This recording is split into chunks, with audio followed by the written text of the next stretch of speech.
Hey guys, how are you doing? This is Zeb from Zed Outdoors and I hope you're having an awesome day. So once again, I'm joined by a dear friend of mine, Yoav. Yoav, how are you doing? Yeah, very good.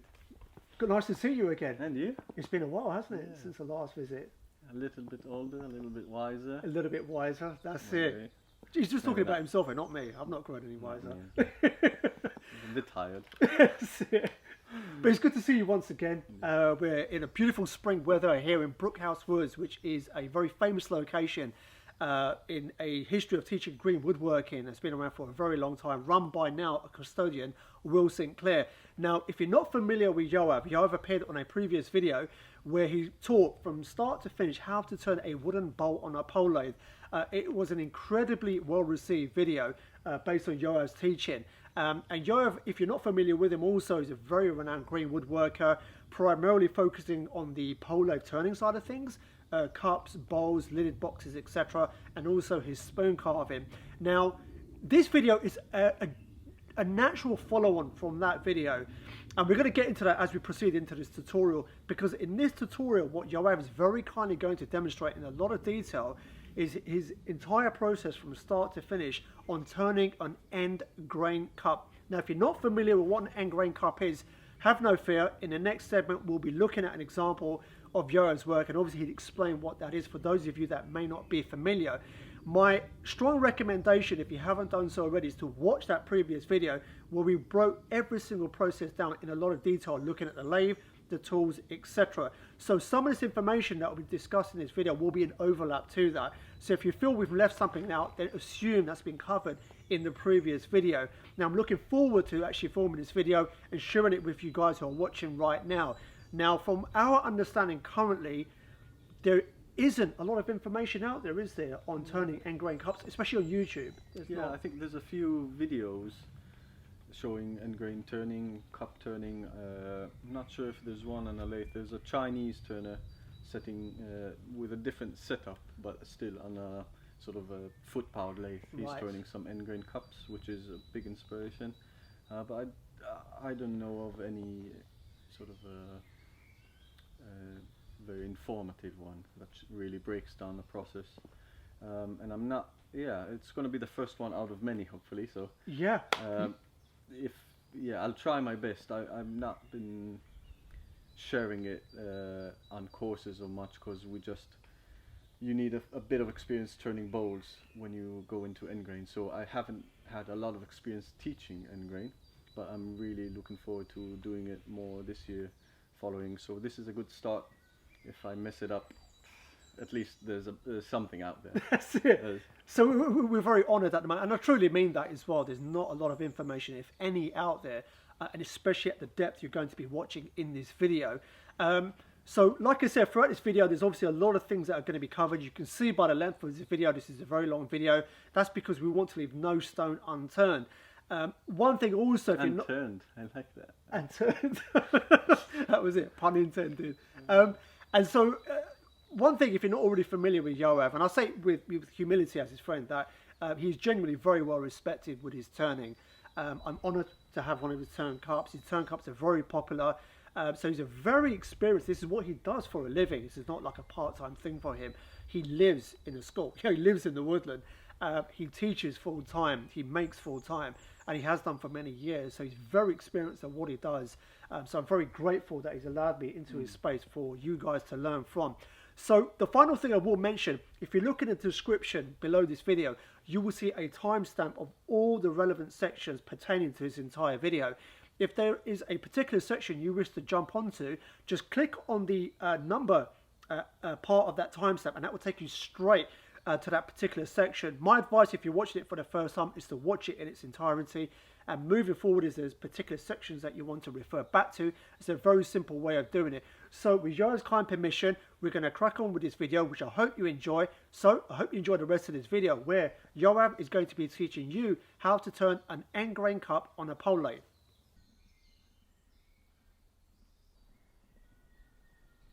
So Yoav, for those that may not be familiar with an end grain cup, how would you describe it? So end grain is a reference to where you've been cutting the wood from. So in this example, so that's a finished cup.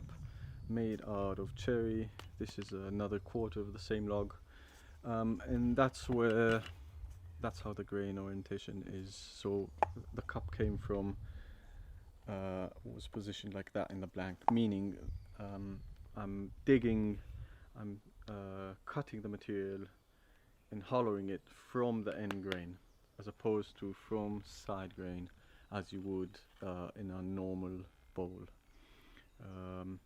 And that gives you an advantage of the thickness of the walls you can achieve. That means you can make a much thinner walled piece, but it still retains its strength because the fibers are running nice and straight from the bottom all the way to the top, and you can see how fine you can get the walls while still remaining strength and flexibility. So flexibility equals strength in this case. It is, I would suggest to get very familiar with the hook tools, same ones you're using for bowl turning, before you start cutting end grain. The reason is it's just much harder physically to cut through end grain. It requires a bit of maneuvering with the tools, and understanding of how you can work with them and what you need to change in order to get over that sort of a more complicated orientation. I wouldn't say it's hard. I wouldn't say it's impossible to do it straight away, but I think just being more familiar with the tools makes everything just a more pleasant experience. It's much nicer cutting side grain because you get those really long curls once you get the tool in the right orientation, whereas with end grain many times you'll get dust anyway. So if you're digging in end grain, you're very likely not to create long shavings, because you're cutting through short grain, you're releasing short grain, you're cutting that long grain into small bits rather than creating long spirals of shavings. So yeah, I wouldn't suggest jumping into end grain turning if you're not familiar with hook tools. So turn a few bowls and then I think this will make a bit more sense. Obviously the other apparent difference is the very small opening you have in a cup as opposed to having a bowl, and that allows you to, having a big bowl, big diameter, allows you to experiment and move the tools, have a lot of freedom in how you approach and the angles you use. You can really see inside all the way to the end of it, so until you snap the core you can really see everything, which is helpful. Whereas with this, because we're stuck between two centers on a pole lathe, it's really narrow. If you imagine having a core inside as well, you don't have a lot of maneuvering. So learning to use hook tools without any freedom of movement just makes things more complicated than they need to. I got an example of a cup that I split into half. And this was the first time I turned this cherry, and I was just experimenting with thickness of wall, how far I can push it, how thin it can go, and how it feels to the fingers. And then you just split it down and you can really see how thin. This is the extreme. I wouldn't necessarily make all of my cups like this, but it's just to show how strong and flexible that is, and how thin and delicate it is. And then obviously leaving the base a bit thicker, because liquids can seep through the end grain. It's open, imagine it like a bundle of straws, the grain, so it's open. Liquids can sweat through or even sip through, and that actually happens a lot with the times with finished cups as well. It's still a bit of a mystery for me. It's like sorcery if it doesn't sip. It's still magic, and there's a sweet ratio where things tend to work well and it doesn't crack and it doesn't sweat, but I'm still very much in the learning process, so I'm still not nailing every cup, and a lot of times people buy some cups, say it's sweating a lot or it cracked, and I always say I'm sorry, I'm still learning, and I make a new one, and hopefully that one is a bit better. So it's a bit, I think 1 out of every 10 cups I turn and sell has something mysterious going on, and that has to do with thickness, sealing, sort of finishing, if you use beeswax or linseed or nothing, and then mystery aspect as well. So yeah, that's about the sort of end grain, and you can see that it's essentially, you have very little space here. So imagine a hook tool there going all the way deep here to cut underneath a core, and you're in big troubles. So I've been splitting many cups while turning like this. It's just a long, I like keeping things like this, showing people that come on courses, showing myself. It's all good fun, it's all learning. So yeah, we might end up with a cup like this in the end of the video, or maybe something that it doesn't have a hole with it. I think we'll turn something smaller, so maybe something between these two. So these are the ones that I call the fluted beakers. So usually with this shape I then gouge nice fluting and texture on it, but this was very nice as is, so I didn't touch it. And these ones, or slightly bigger ones, are the belly cups that I think Karel was calling them Buddha cups because of a bit of a belly. So I think we'll turn something more similar to this, and it is, I really advise to people, if you're starting, if it's your first time turning end grain, the bigger and deeper you go, the more complicated it will be. So it's good starting with something relatively shallow, quite a big opening, and just make your way to a finished item more easily, and then slowly just get the cup bigger and shallower and work about the design you want. But it's good starting with something quite shallow. And how did you get into turning cups yourself? I don't know, it's quite a silly idea, like wooden cups, but I love using wooden utensils, and I love using my bowls and spoons. And then I think first time I realized it's possible is when Jared was turning his mugs, and that really appealed to me. And then I looked into it a bit more and suddenly realized loads of people are turning goblets and end grain cups all over the place. And I think, I bought a mug from Jared and been using it ever since. It's just so nice. I don't know, there's something so warm and beautiful in using a wooden cup when it works. If it cracks the first time you put boiling water, it can be a bit of a shame, but I use it every day since I bought it, and I really love it. And then I think I saw Chris Allen one day. Woodcraft, I think, is his social network name. I think you have a video with him on shrink pots, and he was turning engrained a goblet on a spindle lathe, and suddenly I said, I don't need a special setup or tools. I can just have a go. That was maybe 3 or 4 years ago in the Bodger's Bowl, actually. And I saw him turning end grain cup, and I said, I can just experiment and see. I don't need to build a new lathe. I don't need to forge any tools. I can just start with the things I have. So that was quite a big inspiration. Not necessarily because I just saw how simple the setup can be, and I just said, okay, I'll give it a go. And I straight away dived into handle cups because I was really seeing Chris doing it on just a spindle lathe without a handle, just a goblet, but owning one of Jared's mugs. I said, okay, I'll just start and see. And I was using only my 2 normal tip up, tip down hooks, and probably turned 30, 40 cups just with these. And since 2 years ago, or a year and a half, after meeting Jared and reading a bit more online on end grain turning, forged specific hooks that I'm now using and are helping the process a bit more.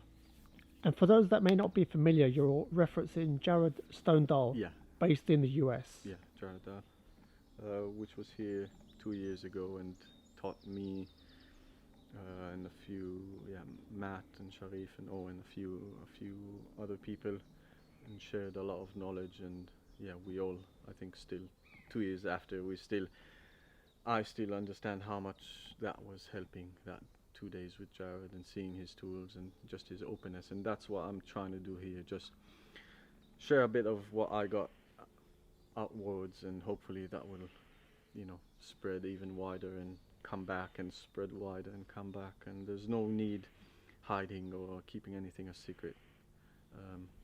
So I'll share whatever I know. Hopefully that'll make sense to some of you.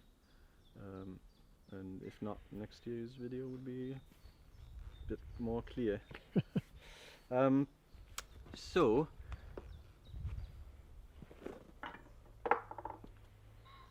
I'll just show, this is the bit of cherry that was used to create those cups.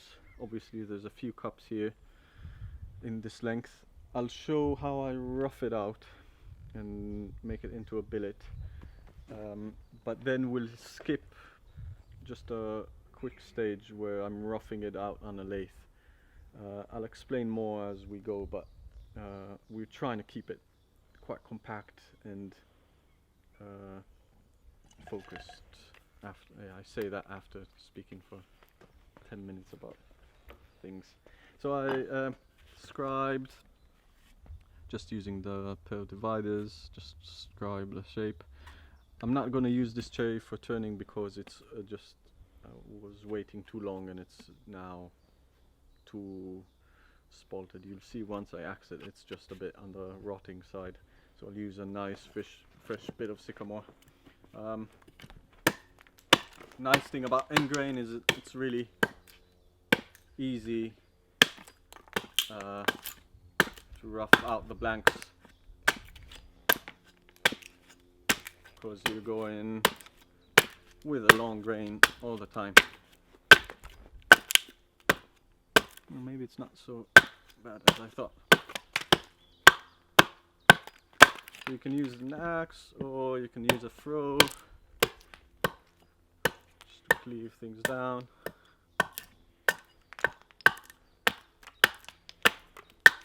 Same principle like axing anything. You want a stop cuts nice and deep. Yeah, that's the reason I don't want to turn it. It's just, I feel it's soft and it's just not going to hold. Nice big stop cuts and then cutting through them all the way down.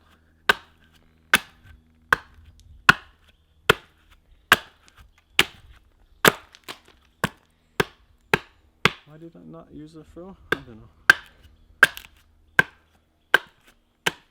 For those who were asking in the comments, I don't know. It's nice axing. It's a good warm up.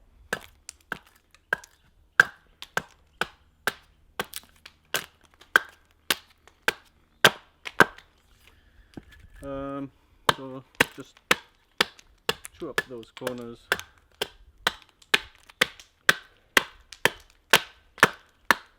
Into a cylinder, or something that resembles a cylinder, and then I'll take it to the shave horse. I'll do it quickly and roughly because then I'll show you the finished blank, and that's the next stage. So just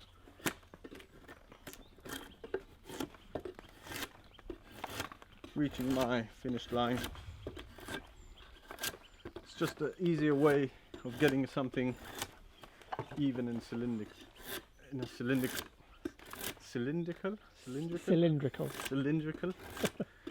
Those who can't tell from my weird accent, English isn't my first language, so please excuse.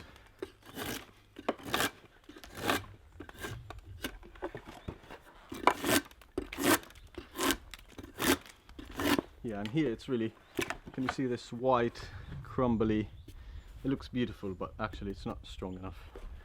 And I can really feel it with the draw knife. So what are the wood preferences for turning end grain cuts? At the minute, my two best experiences were birch and sycamore. The fresher, the easier. Obviously, you want it really clean. Cherry, when this was a bit fresher, that was lovely as well. A bit harder, and it's a bit. I think it's not as predictable as well. Whereas sycamore and birch, I feel they're more stable.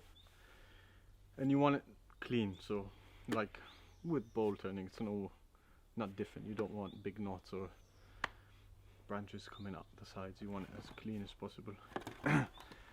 So I'll stop here. So I got close to my line. You can see a bit of cracks as well. It's just old, but it was already a quarter. I wanted to show this beginning of process so people understand how to start, or how I start.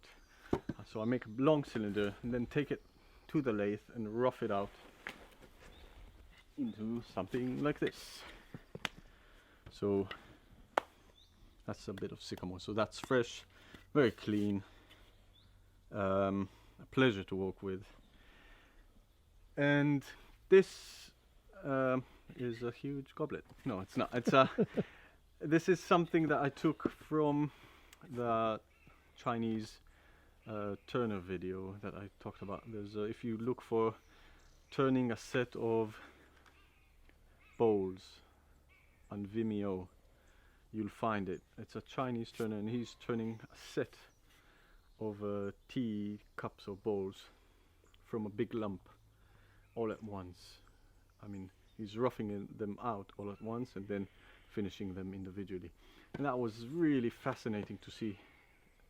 And then it made me think, it's a bit like turning off the hump, as potters do. Take a big lump of clay, even though you're turning tiny cups, you're not turning, throwing off the hump in pottery. Big lump, and then making small cups out of that big hump. So you only need to center that big hump of clay once, and then you just tackle a bit of clay at once. Same with this. I rough it out once on the lathe, get it more or less to the size I want, and then I can just divide it into how many cups I want. So if it was this one, this is a bit smaller diameter, but I can get sort of easily 4 cups from one blank, and I create a sort of a temporary mandrel. So instead of adding a mandrel here, drilling a hole, putting the mandrel, and then having all that force on this tiny bit of material, and that can snap, it can get off-centered, or if it was shorter sections, I need to drill and put the mandrel every time and then recenter it. If I just turn it I found it to be quite quick, just to rough a long piece, have the cord running here so it's nice and stable, and then I make a cup, turn it from start to finish, cut it, and straight away to the next one. So this was as long. I turn the cup from this section, cut it with a saw, and it's ready to go on back on the lathe. So this is what we'll turn now. So yeah, just to show sort of the evolution of things and how we got there. Hopefully that makes sense. Another thing I do is that I've started roughing out and shaping the outside on a spindle lathe with gouges, because it's such a long bit of material, and I have a spindle gouge at hand, spindle lathe at hand.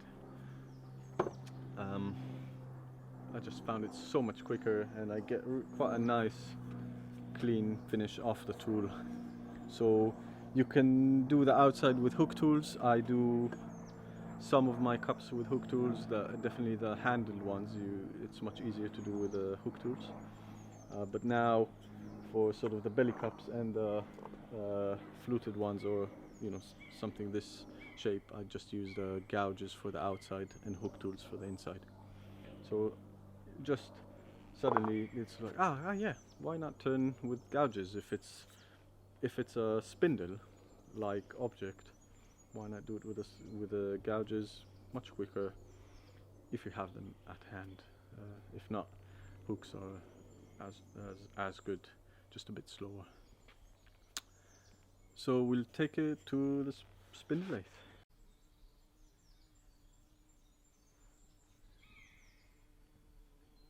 So what's next in the process? So yeah, we're jumping the roughing out stage. You can see the video that you did with Peter Wood, which is brilliant for spindle turning, explaining about the gouges a bit and how to rough out a cylinder on the spindle lathe. But essentially, I would take that big cylindrical cherry, put it on the lathe, rough it out, make a place for the cord, which is a smaller diameter and has sort of a border so the cord doesn't interfere. But we'll start from this. I'll still rough it out a bit because it was sitting in the shavings for a day or two, and you can see the different sort of colors of oxidization. So I'll rough it out again, so that'll give you a good idea of how I start off, and then I'll shape a cup, shape the outside on this lathe, and then take it to the bow lathe and start hollowing it out. So this part of the process is really, it's quite nice and easy cutting spindle, because again I'm not trying to hollow end grain, I'm just cutting a side grain. So it's no different than turning your chair leg or baby rattle or whatever. If you are familiar with spindle turning, why not shape the cup on a spindle lathe if you're already familiar with these tools? It's another way, you know, instead of trying to learn a completely new way of working with the hook tools. It's just another option. So I'll use this sort of roughing out gouge. I think it's called the roughing out gouge.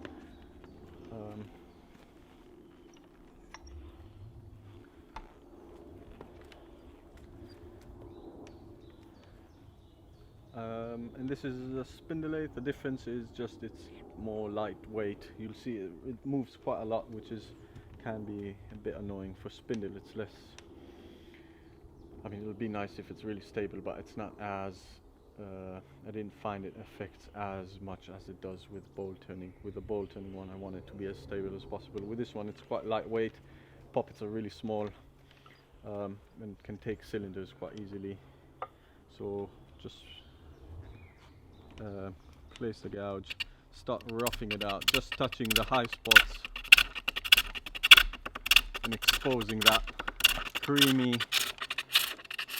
freshly cut wood under the oxidized bit that was rusting, waiting.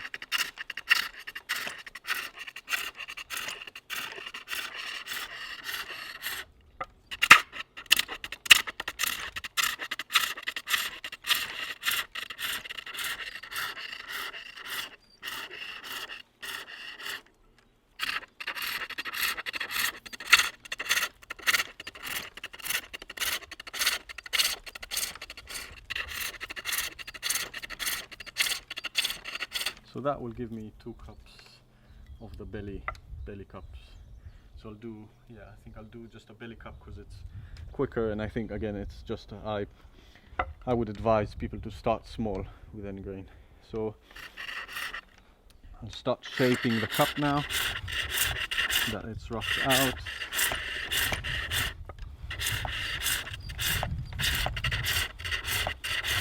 So my lip will be here and the base will be somewhere here. So take it down to diameter.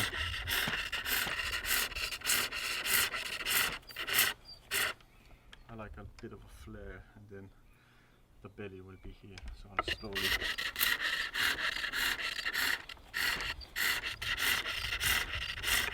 And you can see those lovely long shavings, ribbons from a sharp tool and a nice fresh wood.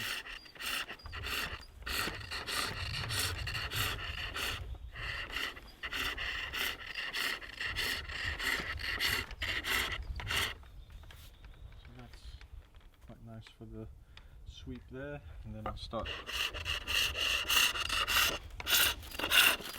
working on the base.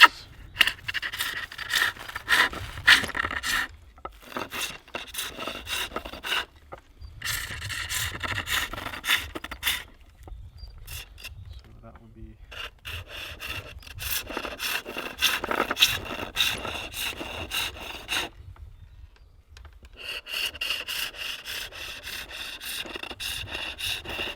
Yeah, and maybe it's important to say that I definitely didn't master these tools. The only thing I've been turning on a spindle lathe and with these gouges are mandrels for bowl turning. And then suddenly, last year I was turning a few mandrels for the course, and I said, why do I not rough out the cups on this? And just made perfect sense, so much quicker, and just in a more efficient way of doing things. So again, I really advise you to see maybe, obviously, Mike Abbott's, he has a few video. I think Mike is turning a baby rattle, it's really good. And obviously the Peter Wood one you did for a bit more information about how to do it properly. I wouldn't teach spindle turning. And that's why still catch.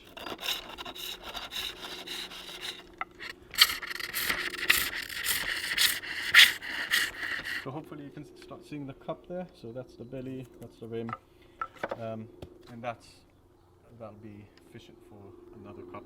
So you can see it's quite a efficient way of using the material, in the sense that I don't need to rough out another blank and then have more waste. This is all the waste I have from this long blank, and then there's a cup and another cup, and there was another cup. And that, I'm still searching for the right method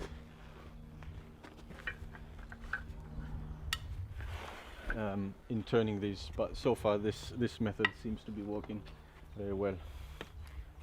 Then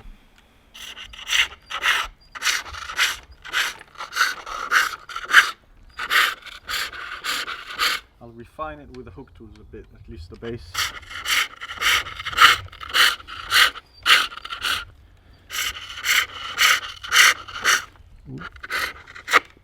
Ooh.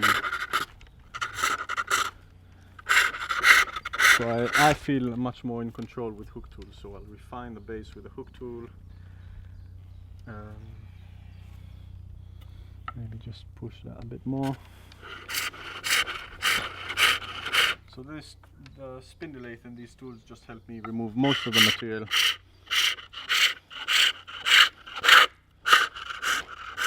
Quick, but the refining of the base and then the inside I'll do with hook tools, just because I'm a bit more familiar with them.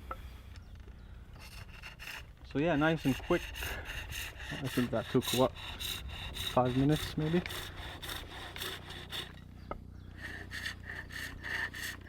Don't catch, Yoav, don't catch. You're on film.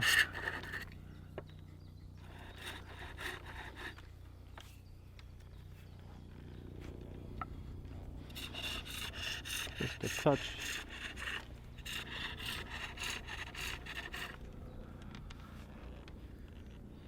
Yeah. So that's the cup, that's the base, rim, and another smaller one, and this has potential.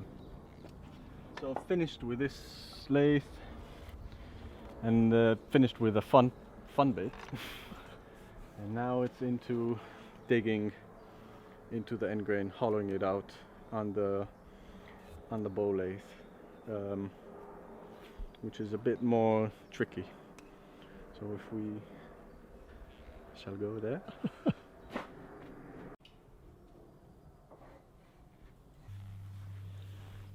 So Yoav, we're on your bowl lathe now, aren't we? Yeah. Yeah, if you notice, it's a different bowl lathe than the last video. Just swapped randomly. I don't know why. It's very similar design. But I'm starting to, I have something in mind that will maybe change next year. I'm not happy, basically. Never happy, never satisfied. Always want something more. But yeah, this is the lathe that I turn all the bowls on, all the inside of the cups, some outside of the cups. Again, I think it's worth saying again how much better I find using the actual piece as a mandrel. in the case of turning more than 1 cup. So if you would turn 2 or 3 or 4 cups, I strongly suggest trying this method. If you're turning only 1 cup, so imagine that the blank was just that size, just put a mandrel. It doesn't have a lot of force, and it's really stable. But making a few in a row, I just found it's quicker, and it just doesn't work with a mandrel. It's just too much force on a too long of a piece. So the mandrel tends to just move a tiny bit, and then that ruins the whole thing. So if you, I recommend you try it out, see how it works. But again, it's not worth wasting your time on removing this material for the cord if you're turning only 1 cup. It just doesn't make sense. So if you are doing that, just give you plenty of material, then you can just practice, turn a few cups at a go. Wrapping the cord, this is all similar to how you would, wrap the cord on bowls or anything.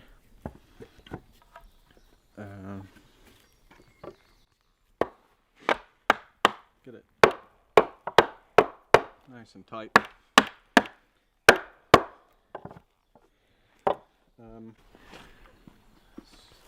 Another sort of difference maybe is, so you want the cord spinning, going nice and straight down.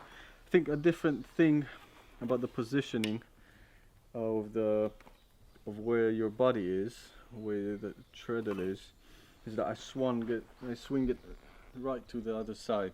So I'm going to be standing here, wanting to face the inside of the cup, rather than standing as I would with a bowl from here. And that's why I don't connect the treadle to the lathe. I don't stabilize it from the sides. I leave it loose only on one pivot, and then I can swing it round to the position that I feel comfortable with. Between cups and bowls, I just move around as I need to. That makes sense. So I don't need to bend like this. I can stand in front of the opening. It's still an awkward position to be in with end grain, because you're just stuck between 2 centers. So until you're not moving to electric lathe, that's what it is. You just don't have a really good positioning because of the 2 centers. You're limited. And then I'll start working on the inside. So I'll run through the tools. So a lot of people think you need special end grain tools. That might be correct. Like I said before, I was turning maybe 30-40 cups with just tip up, tip down tools, normal bowl turning hooks. It's worth doing just with these 2 hooks, because that also gives you a good idea of where you get stuck, instead of jumping straight into I can't turn end grain because I don't have the right tool. Just try, see. If you keep on breaking something in a certain point of the process, then that means maybe you need a new tool. But it's worth pushing those 2 tools into their maximum ability, and pushing your own skill before you jump into buying or making new tools. I'm lucky enough to be forging my own tools, so in the last few years I've just been expanding my collection, and I have specific tools for certain things. So I'll show some of them. I will use the tip down, the tip up, an old tip up that helps me bore in so I can really create a channel, and the one tool that I think makes all the difference. So again, you can turn it just with tip up, tip down, but I'll show the one tool that, if you are thinking about purchasing or making, I think that one makes most of the difference. And that's, we'll get to it soon and I'll explain. So I'm starting with the tip up tool. Yeah, tip up, same one I used on the ball turning one, same one, just a bevel on the left side.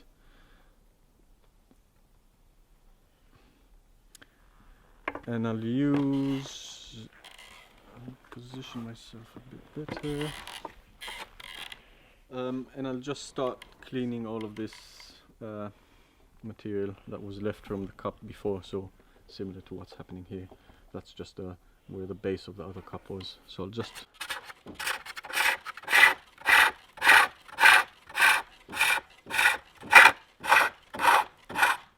and already, for those of you who are turning bowls, you can probably see that it's a bit different of a position to how you would cut if it was side grain. So that would be very violent, very aggressive on a bowl. It's very aggressive on end grain as well, but see the lovely shavings.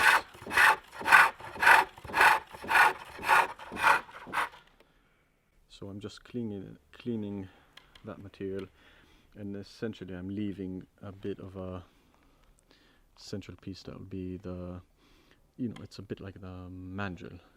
That's going to be the core that's going to hold this side of the spindle.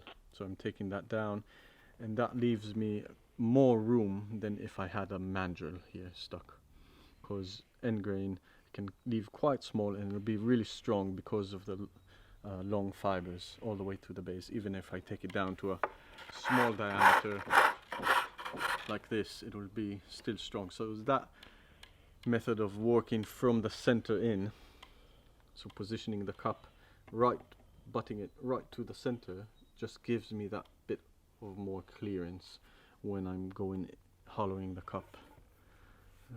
Hopefully that makes sense. Ooh.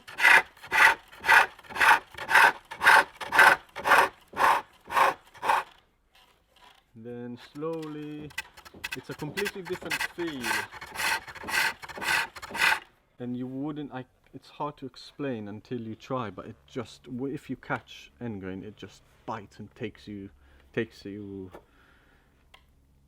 with it. It's quite aggressive, so always try and start quite far out.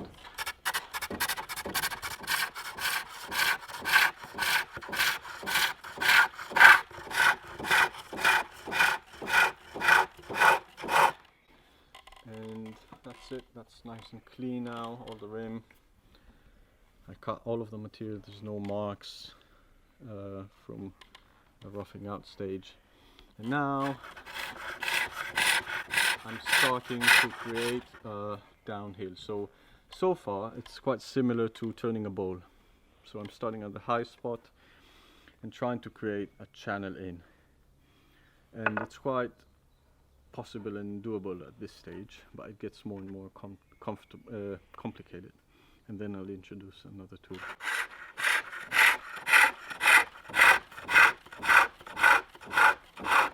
All the way in. I'm not starting right from the rim because there's no reason. I cleaned it. The rim is nice and crisp. So I'm leaving a few mil, you can see here. I'm not starting away from here. I'm starting quite inside.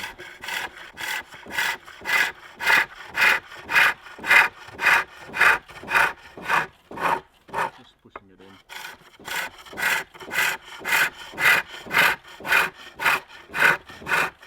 You can see how I'm keeping this just nice and small. I'm not letting it flare out, just all the way in.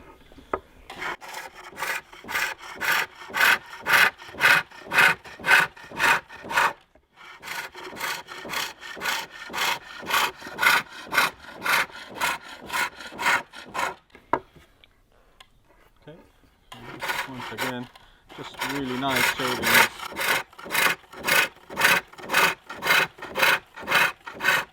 Nice shavings, but those of you who notice, the sound is getting worse and worse, and that's just going to be the way it is until the end. So what we're essentially doing, we're cutting into the grain, so all the fibers are like this, and we're just trying to chop those fibers without going with them. So I'm not slicing that long fiber like that, I'm just chopping it like this. just doesn't make a nice sound, doesn't make a nice cutting. You'll end up with a lot of dust with end grain. Even these long ribbons are made out of really short grain. And if you're using only the tip up all the way for the whole process, you'll just be, can you see that sort of just not a nice finish, because you're just chopping away that top of the fiber and chopping it and chopping. It's like a bit like cutting grass. Whereas if you're slicing, if you're cutting with a grain like this, you'll get a nice long shaving and it'll be also strong. But I'm chopping that way, end grain, through the end grain in. So at this stage, it's worth mentioning that the rim, I keep the rim really thick. I'm trying to keep it as thick as possible all the way in, because again, if I catch, I'm here. If I catch, I'll probably hit the rim with a tool, with a shank, and that's gonna break the cup. It happened dozens of times. So I'm trying to keep the rim as thick as possible. That sort of thickness is a good starting point. If you can leave it even thicker, that's even better, but I wouldn't go any thinner unless you really need to. And at this point I introduce an old tip-up tool. So that was very similar to this. So maybe it's worth. So this is an old one that I've been sharpening and using for 4 years, maybe 3 or 4 years. And suddenly, when starting end grain turning, I realized that it's really good in sneaking up.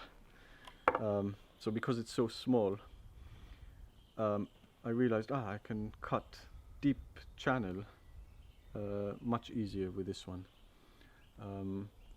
So again, it's possible doing it with a tip up. It's just this one, because it's smaller, thinner, just makes the channel easier. So this, I'm trying to cut as deep as I can in, creating a space for the next hook.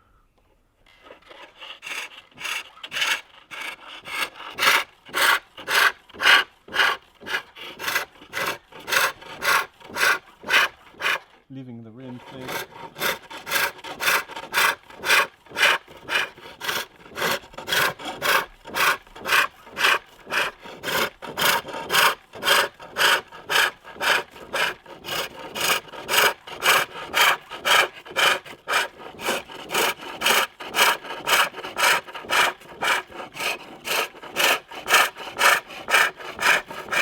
Nice rhythm always helps.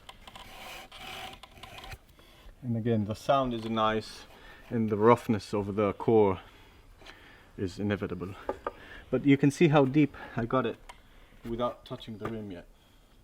So that's maybe an inch in, and I can still go maybe one more time.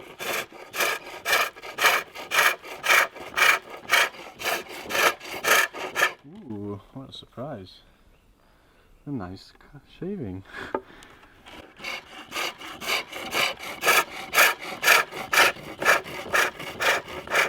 Hopefully you can see how much I can't see, so the tool is right. So that feels like the maximum I can go at this point.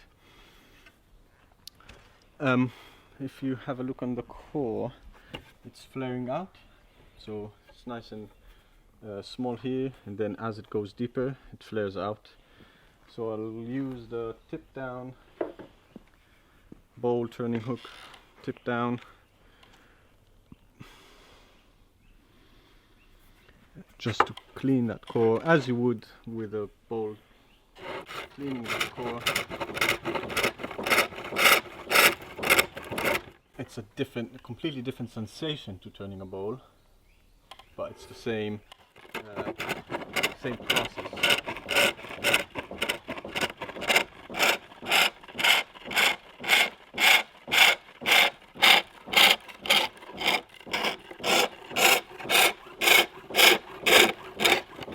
again, it just sounds not nice.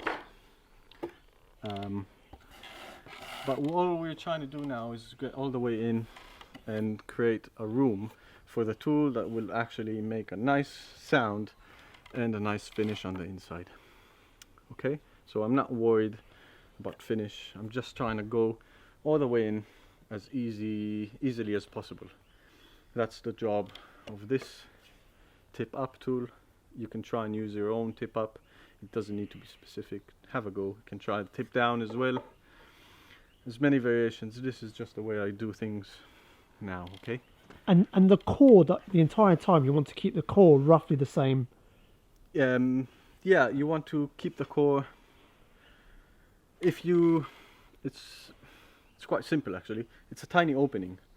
If you leave the core big, you'll be more stable, but you won't have any room of maneuvering. You won't see anything.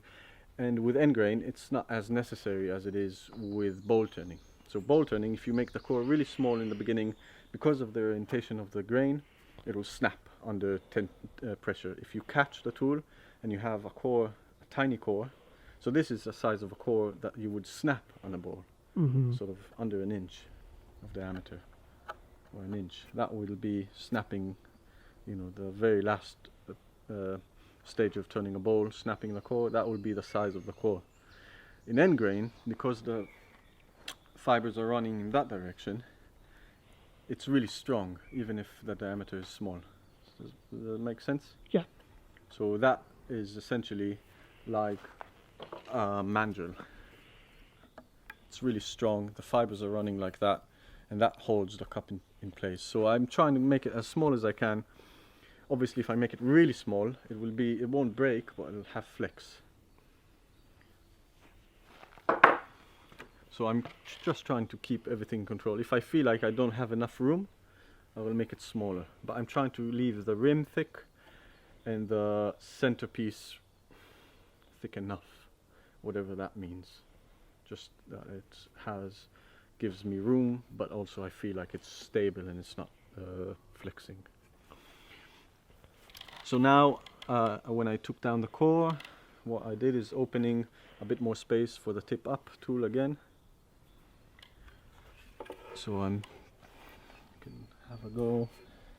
I'm trying to see where that is. Quite similar to a bowl, starting on the base and rocking it up, trying to make my way and push another inch maybe.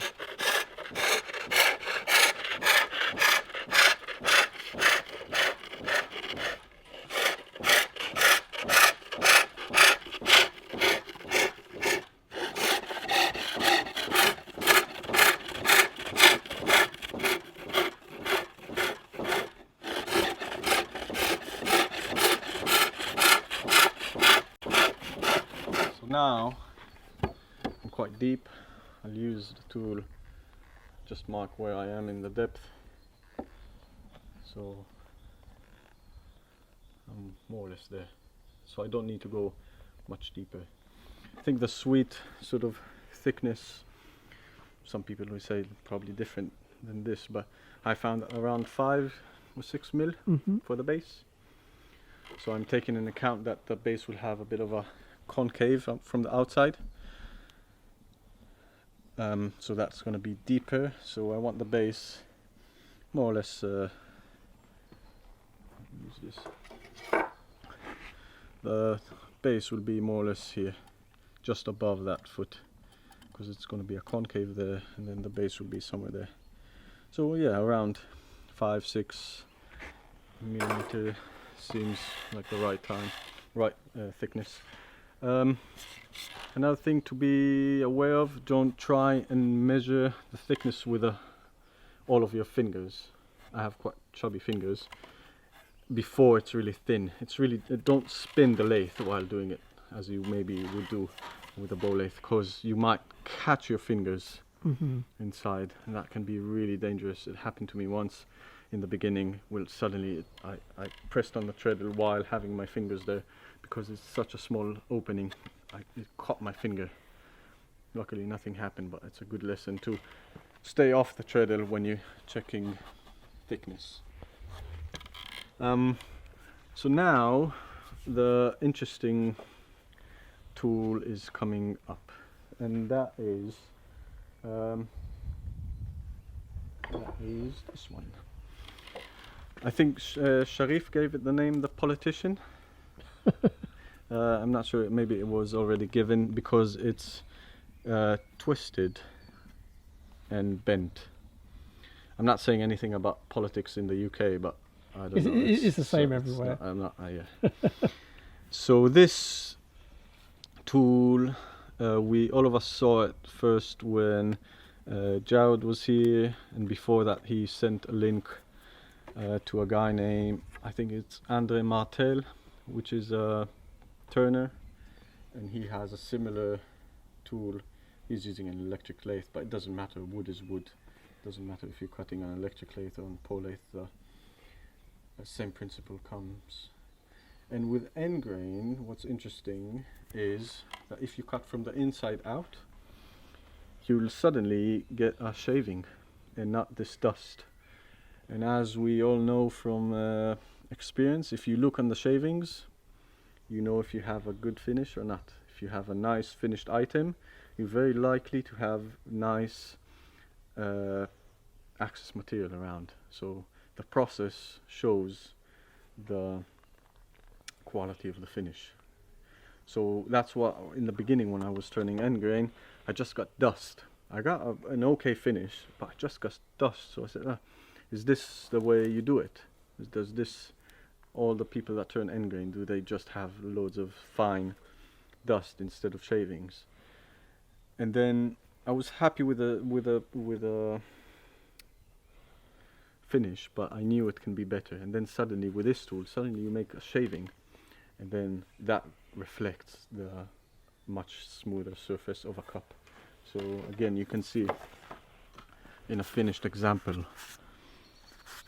that's just as smooth as I like it. Maybe some people will say it's rough, but I think it's nice and clean. So I think there's a big maybe mystery around end grain turning and how to do it and what's the secrets. So first of all, I think nobody's trying to keep a secret. It's just that there's not a lot of people who are very experienced on it yet on the pole lathe. I think, I mean, I know just a few. Hopefully there will be much more. So this tool was a revelation. Okay, the politician. Tip up. So it's quite similar to this normal tip up, only it has a bend to it, and that means that the angle, so I can cut from the inside coming out, from the inside out, and it's not something you are familiar with turning a bowl, for example. You never cut in that direction, so it takes a while to get used to.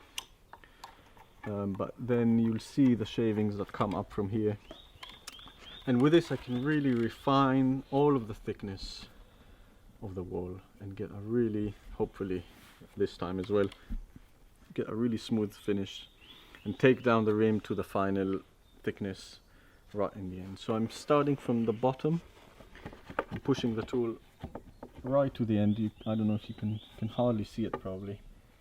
And that's how I feel as well. I can hardly see it. And putting it, and then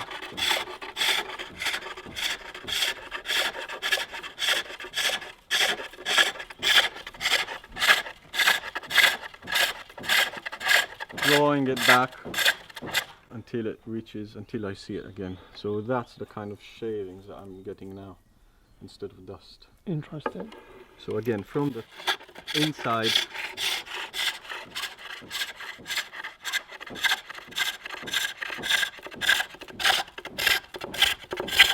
there's a lot of movement there.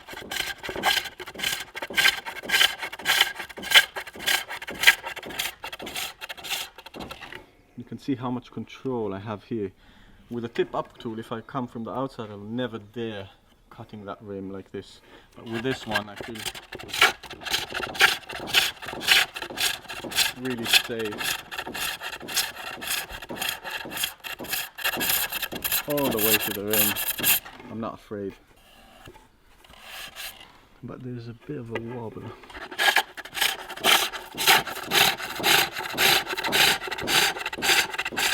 And can you see how I'm opening up the cup from the inside? Just making more room.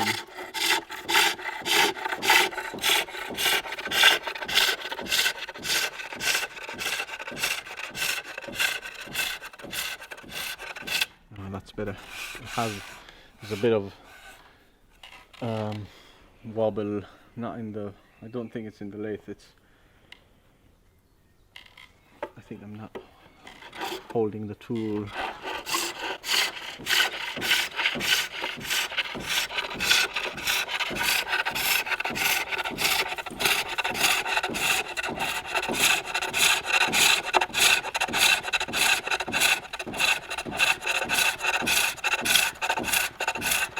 Nice and light. You can choose if you want to take a big chunk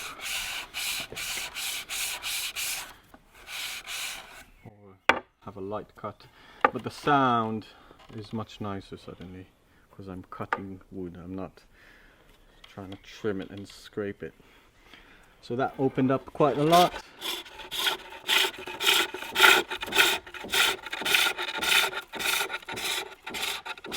If you notice, my left hand is pumping, putting pressure with every cut and releasing with every with every step up. So I'm cutting and pumping with that left hand, engaging the blade.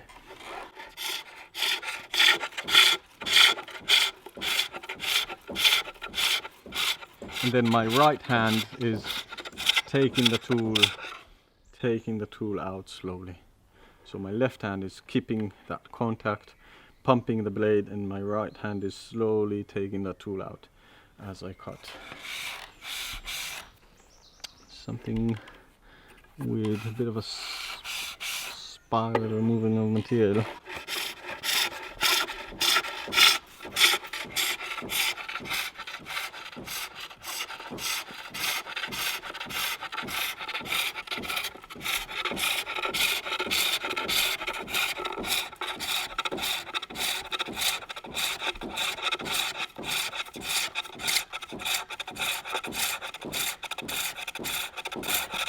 See how much control I have without fear of catching. That's the beauty of this tool.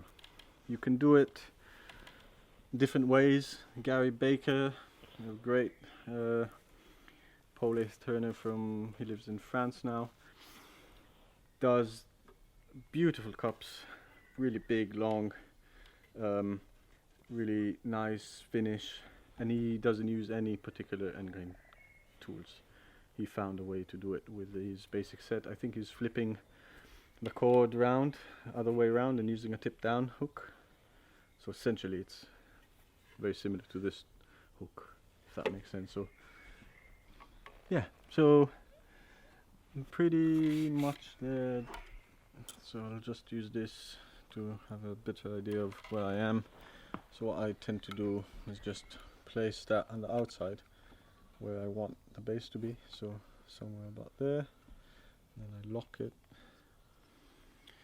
then I place it on the base, and then I can have an idea of how much more I need to go in. So not much more, maybe less than a centimeter deeper. So at this stage I'll refine the outside of the base, just make the foot nice, a bit of a concave, because I want to leave me that sort of centimeter depth, because if I mess it up from the outside I still didn't reach the bottom from the inside. So I'm leaving a bit of a space, and then I'll finish it off from the inside. So I'm using a same as I did in the beginning. Maybe I'm swapping legs now because I'm now cutting here rather than here, so my positioning, I feel better swapping and using the treadle with my right. So I'll create a bit more space here.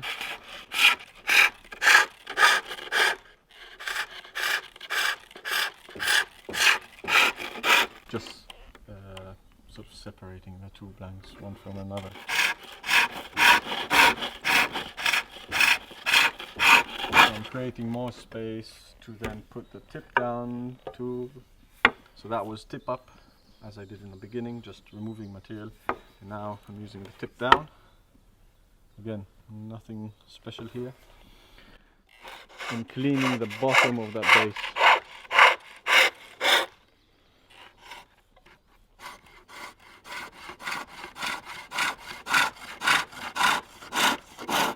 Just having a nice clean base and then a bit of a concave.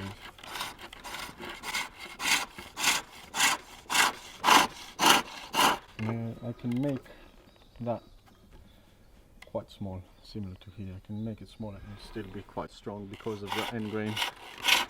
Not end grain, because of the orientation of the grain, I should say. And then making a bit more space. So this tool just creates space to come with a tip down and enter that.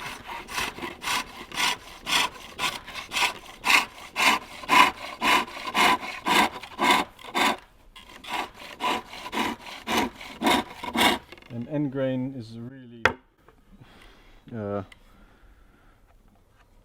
difficult to cut with knives, so I'm trying to make it as small as I can with a hook tool on the lathe. It's just so much easier.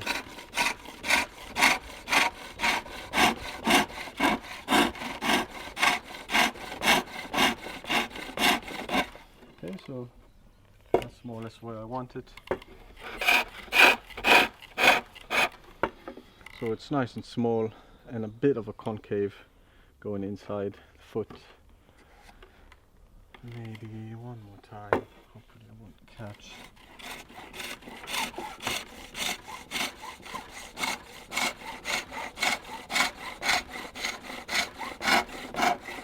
I don't know if you can see anything, but that will be cut with a saw. And now that I'm happy with that base, I can come back and finish the inside, just double checking that I'm happy with the measurement where I put that base. That looks pretty right. That's the distance I have to go in, and then I'll refine the thickness. So again, I can make it really nice and thin, the walls. I won't make them paper thin, but I'll make them nice and delicate, because I think it's just so much nicer to look at and use, and it will still be quite strong. It's nice and open, so the rim is relatively thin and the core is relatively small. You can use just a regular tip up. So now that I have enough space, I'm not worried about trying to create a really narrow channel like I did with this one. So I can use just a normal tip up because I have more space.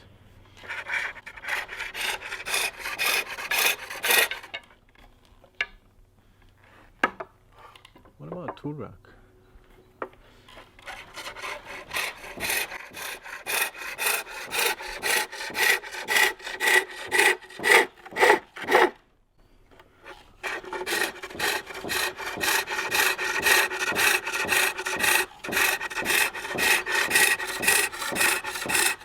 Just cleaning that base as much as I can, and then I need to thin down the wall, mainly on the bottom half. So again, leg off the treadle when you're measuring the thickness. Just a good habit not to catch your fingers, even though now there's much more space, but still.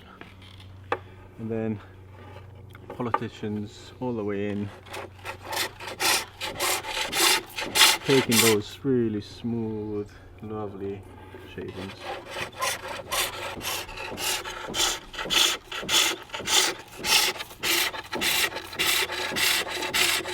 Drawing it out with my right hand, just a tiny bit at a time.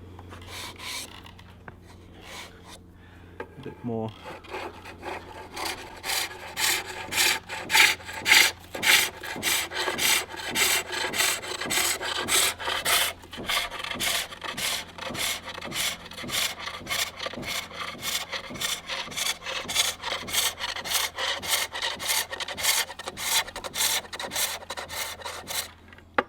rim ever so slightly, even more delicate.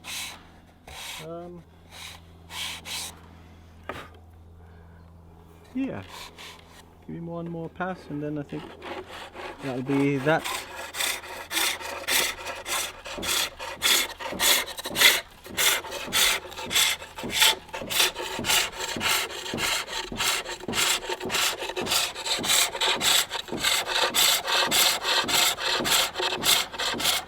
So I'm less worried about here. I'm quite happy with the bottom, with the top half. I'm trying to remove, obviously there's a bit of a belly, so I need to remove more material there to accommodate the inside shape to follow the outside.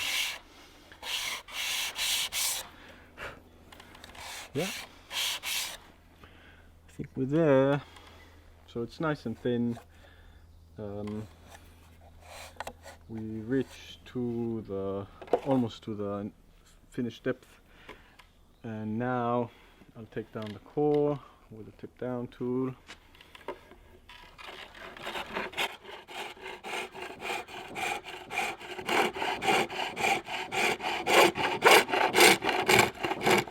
Really nasty sounding. Again, it's just I haven't found a way of making this cut sound nicely. I don't know, maybe somebody can write me an email and tell me how to do it better, but this taking down the core is just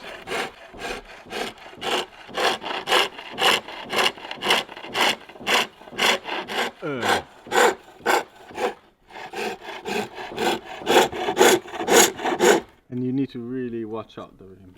Just, you don't have any room for mistakes. I mean, you can have room for mistakes, but then you'll crack the cup, which happened a lot of times.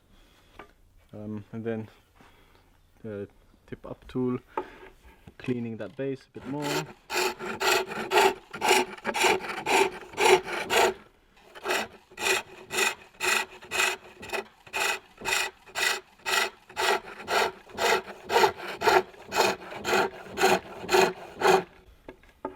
Okay, so I'm cleaning.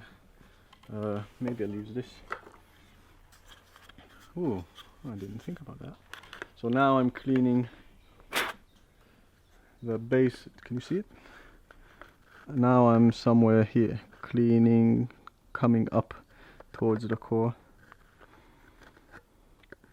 and then with a tip down I'm making that narrow. And this is surprisingly still too thick, because the grain is running in this direction. If you try and break that, you'll rip the whole cup. So with end grain you really need to have an intensive wobble there, and I'll show a way of being safe with removing the core, so I don't break it on the lathe. Usually I have a method that is just keeping me a bit I cry less at nights when I use that one. So all the way and then tip down, and I think that might be the last.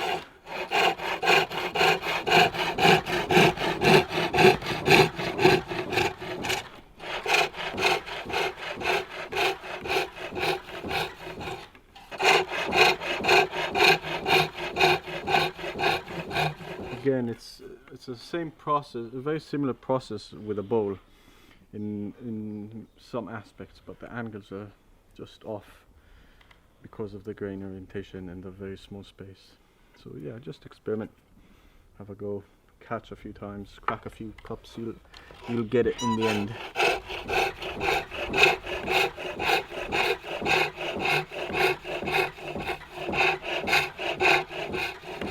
You're really looking for a big wobble, so this is definitely not enough with end grain. I want it really to be dancing. So I was now cutting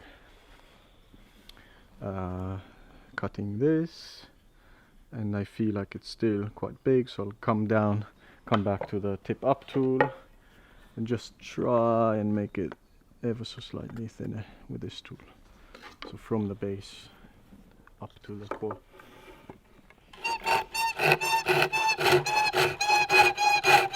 Yeah, What's that funny sound? Is that the sound of success?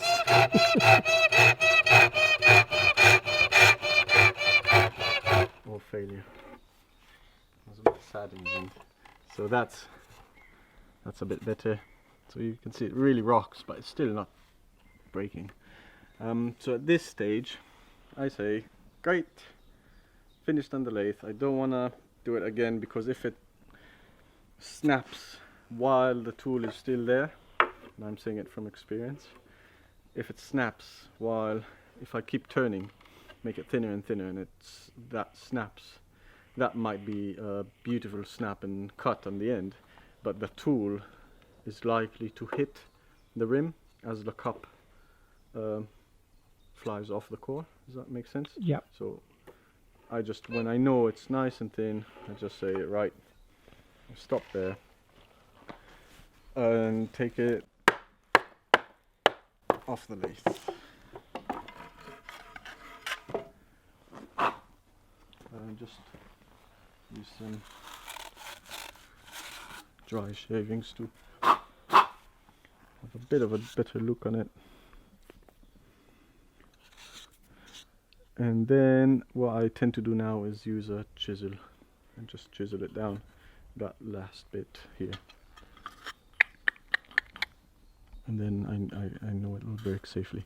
So if we go to the vise, I'll clean that and then cut it with a saw, and then we'll see what we've got.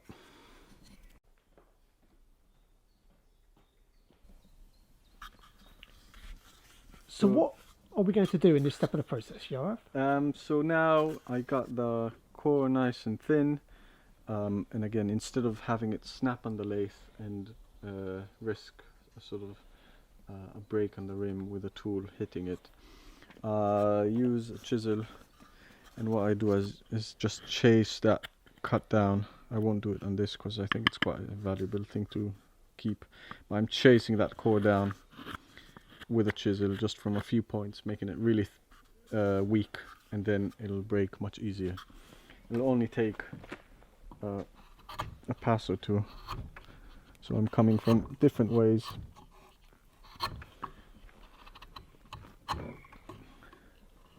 And just make it that much safer, and you can see now it's just Interesting. I'll just make it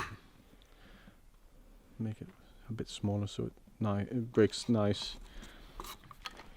And then I'm left with a tiny stump I will clean with a hook knife, and this will be the stage where you realize how good it is that you didn't leave a big stump, because cutting end grain,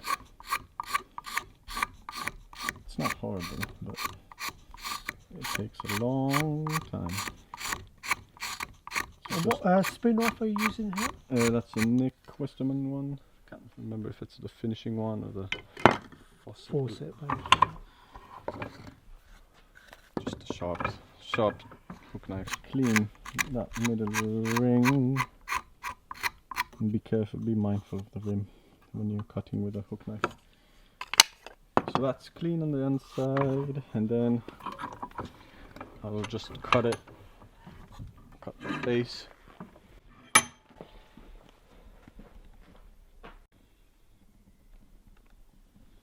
Then I'll just cut the base.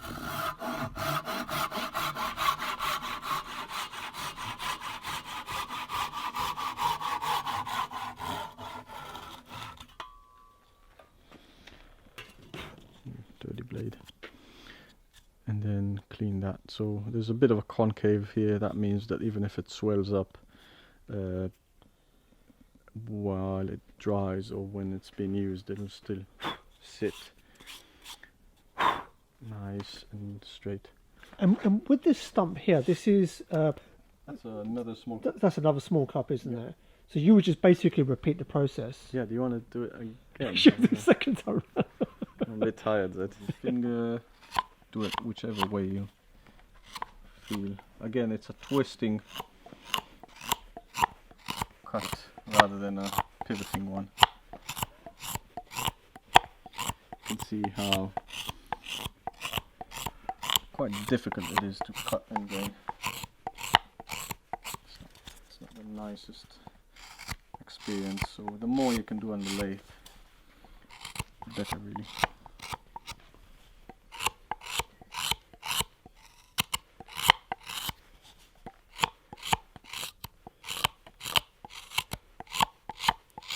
Just clean that stump.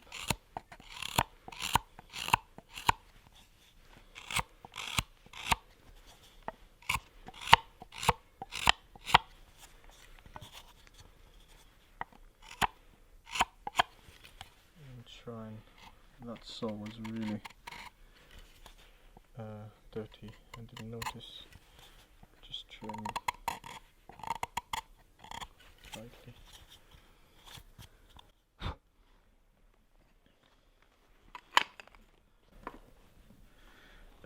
And here's a belly cup or a Buddha cup. I let it sit for maybe 2 or 3 weeks and then seal it in your preferred method. So with the drying, would you leave it in shavings? Just your own personal preference? I don't. No. I just leave it on the windowsill in the cabin, far from a stove. I wouldn't put it above a stove, but I put it in a warm room, and it dries quite quickly. Again, it's really thin. It doesn't have a lot of mass on it left, so it will dry quickly. And then with mystery magical power of the wooden gods, it will hold the liquids. Yeah. And with the oiling, what do you personally prefer to do on your cups? I use beeswax and linseed oil mix. I used it for a while. A lot of people hate the linseed oil taste. I can understand. I mean, I'm just so used to it. I don't even taste it. But it takes a really long time until it cures, and then with the beeswax it's even longer. And then you put boiling water or coffee or tea, and all of the leftovers on the wall sort of float on, and you taste it, and it's just not a nice experience. So recently I started using linseed oil, really thin layer, and then after it's dry, obviously, I put a really thin layer, and then I put it in the sort of toaster oven. We have like a compartment in the wood burner, which is like a stove basically, but it's really low temperature, so it's around 100 degrees. So I put a thin layer, put it there for a few hours, take it out, another thin layer, and then it cures a bit better, and there's less taste. So I'm experimenting with that now, but I'm not convinced yet. Yeah, but I'm really happy with this sycamore. It's going to be a pleasure to work with. Any of you buying or ordering anything off me, you'll get some of this lovely wood. Look at that.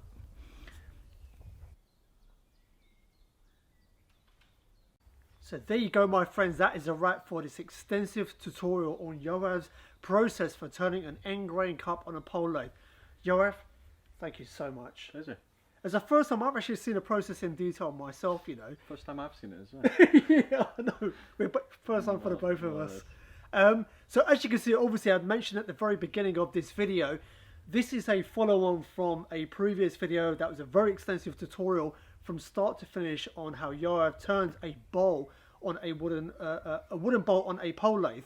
Now, obviously there's a lot of overlap as kind of stated throughout this video. So I would highly recommend, if you've not seen that video already, or you've seen it but you've forgotten a lot of the aspects to it, then obviously I will link to that video down below. Once again, it was a very well received video where Yoav left no stone unturned. And obviously that is obviously a fundamental building block upon which you can then obviously understand a lot of what's going on here. Even when he was talking about the tip up and the tip down, in that previous video we went into a lot of detail what those tools were, how you use them, and how they work.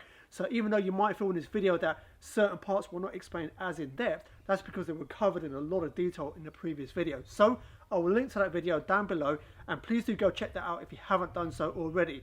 Another thing to stress is this technique, that obviously process that Yoav has shown throughout this, would it be right or decent of me to say that obviously for you this is still a work in progress? You're still learning a lot every time you're turning your cups. Is that correct? Yeah, definitely. I mean, I've been on and off cups for maybe 3 years or 4 years, but it's only in the last year that something is starting to be established, but it's definitely not there yet. So I still experiment a lot with the tools and see which one works better for the process. I'm still changing the process itself, so with working with that hump or not, I don't say this is the way I did it now is the best way.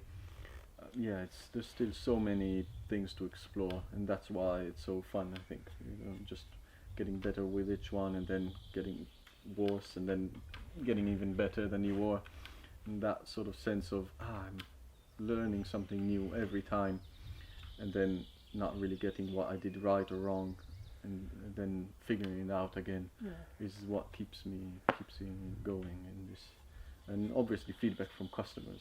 So I use a handful of my stuff, but I don't really know what will be the end of this cup once it goes off. So having feedback from customers about the oil, the finish, if it cracked, if it didn't, if it sweats, if it's brilliant, it's all part of the process of turning, because you can't really, this is not meant to be put on a shelf and looked at. It's meant to be used. So I'll only know in 5 years if my stuff can last for 5 years. You know what I mean? So it's really interesting. Everything that surrounds that as well. No, it was great. Even at the level Yoav is now, he's very well respected. I'm very honoured to have one of his cups. And when you go to the big green woodworking events, you can always spot Yoav's cups. They're like hidden away, yes. You know, people walking around looking fancy with one of Yoav's nice cups and the mugs. So once again, you know, this is his process that he's taken many years to refine. Is continuing to refine, but his video is kind of an embodiment of where he's at now with his process that's continually developing, as with all of us, with whatever craft that we kind of and discipline that we're working with. Another thing to mention. Yoav actually sells these cups. They don't wait around long. They go as quick as he makes them. But with that being said, what I'm going to do is I'm going to put a link below to Yoav's website. If you are interested in purchasing a cup, what is the actual process? Do you just list them every time you make them? Do you have a mailing list? How does that typically? I'm exploring that as well. So there's a mailing list that I sort of stopped mailing to because I don't have a computer at the minute. So at the minute, it's either going to be pre-orders of limited runs. That worked quite well, of sort of 10 or 20 cups. People buy them first, and then I know I'm selling them, so I can be relaxed turning them. I know exactly where this one is going to. It feels good to do it in that sort of pre-order. So that's one way. Or I just, if I have a couple of odd things waiting, a few cups, a few balls, I just list them on the website. Instagram is the best way follow about what I'm doing and what I'm selling, I think. Perfect. Yeah, but that was literally a lead on to my next point. So I will put a link to Yoav's website below, linking directly to the page where obviously he's showing his cups and potentially how to purchase them.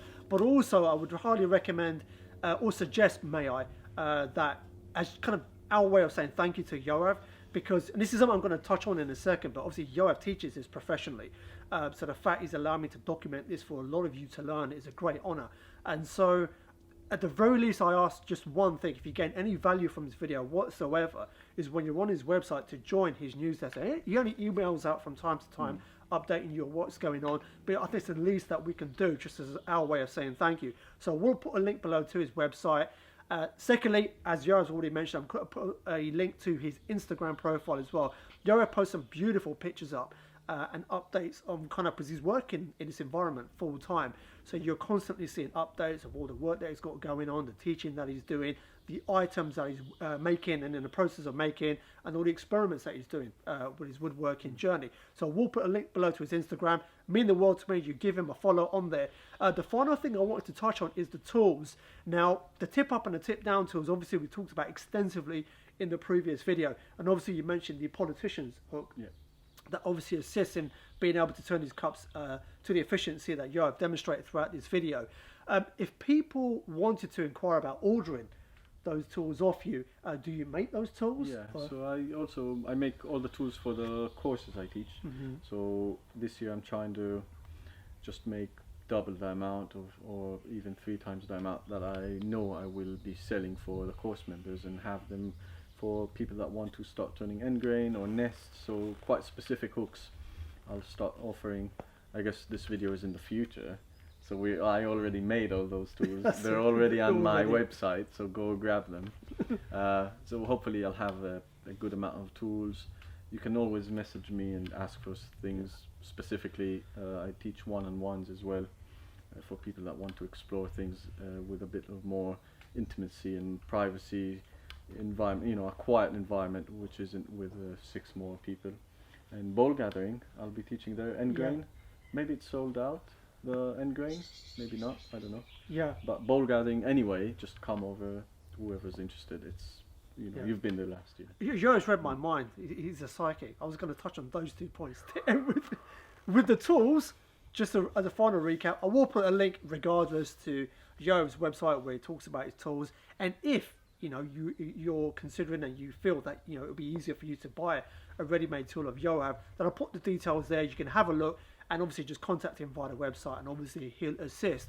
And the other 2 things he mentioned is he teaches this full time. Now the one thing I completely forgot to mention at the beginning of this video is we are at Brookhouse Woods in the county of Herefordshire in the west of England, which I've been to before and been honoured to kind of like spend some time out. It's a very historic location, very famous location with a long green woodworking history here. So Yoav teaches here throughout the summer and he resides here for much of the year, and this site is owned and run by a current custodian, Will St. Clair. So thank you to Will St. Clair for allowing us to use his space. So they do run courses here. So once again, I will put a link to that. You can find out about the courses that are running here.